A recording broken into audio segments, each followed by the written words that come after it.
Hello ជំរាបសួរពេលនេះពួកខ្ញុំមកដល់ Grove of Titan បើថាវាស់ម៉ោងវិញប្រហែលជា7ម៉ោង20នាទីពីផ្ទះនាងខ្ញុំនៅ San Jose កន្លែងនេះគេហៅ Grove of Titan ដោយសារដើមឈើ Redwood នេះគឺមានវ័យ1000ទៅ2000ឆ្នាំមើលទៅពួកមនុស្សយើងឈរនៅក្បែរដើមឈើហ្នឹងគឺដើមឈើហ្នឹងមានអំណាចមានមហិទ្ធិឫទ្ធិណាស់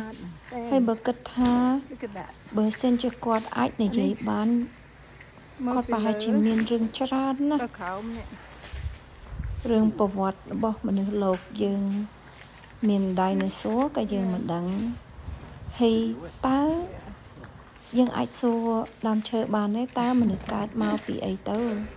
តើយើងមកពីស្វាឬក៏ព្រះបានបង្កើតមនុស្សលើកអានឹងយើងអត់ដឹងទេប្រសិនជាដើមឈើអាចតបនឹងយើងបានប្រហែលជាយើងអាចដឹងខ្លះនៅកន្លែងនេះគឺអស្ចារ្យដែលបានមកឃើញជីវិតដែលមានរាប់ពាន់ឆ្នាំ Redwood ព្រៃភ្នំ នៅ Santa Cruz អត់ដល់ប៉ុណ្ណេះទេ កន្លែងនេះគឺសម្រស់ដូចអស់ មានអារម្មណ៍ថាស្ងៀមស្ងប់យ៉ានេះវាមានសំណើម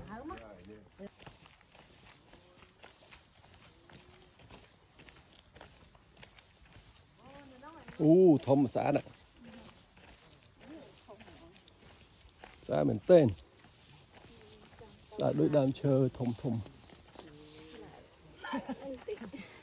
ឡើងឡើង គេឲ្យឡើងហើយគេដាក់ stay on trail ទៅថតផ្លេត ផ្លេតអត់បានមើលហ្មង អត់ទេយើងថតទេតែមើល ខ្ញុំចង់ឡើងទៅឈរលើអាតំណងបានវិញថា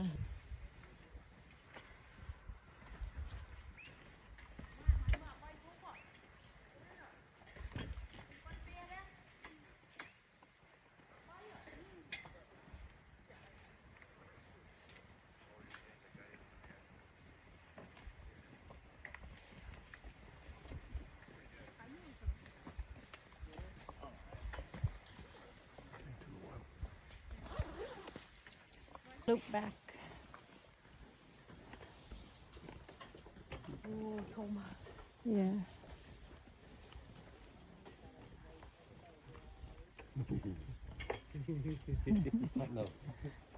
ឡើងបជាល្ងារហូតដល់បជាអូល្ងារហូតដល់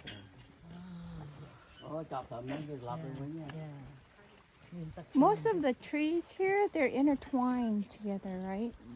They're fused together at the base when they were younger. There are many like that. Yeah. And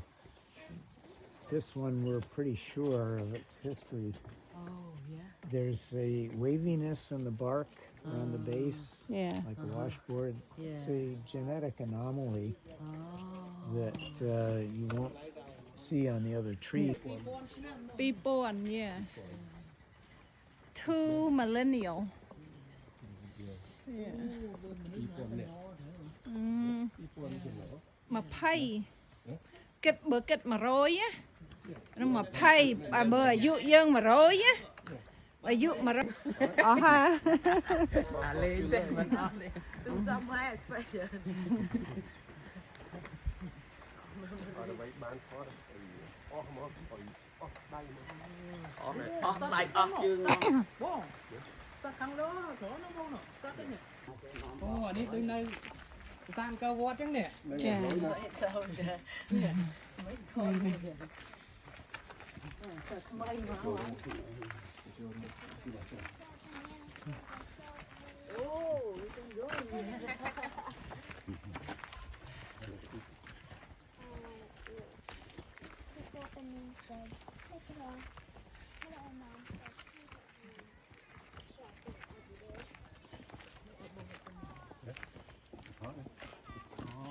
ុំថតផ្លូវ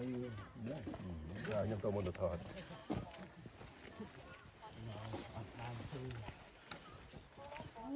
Ui,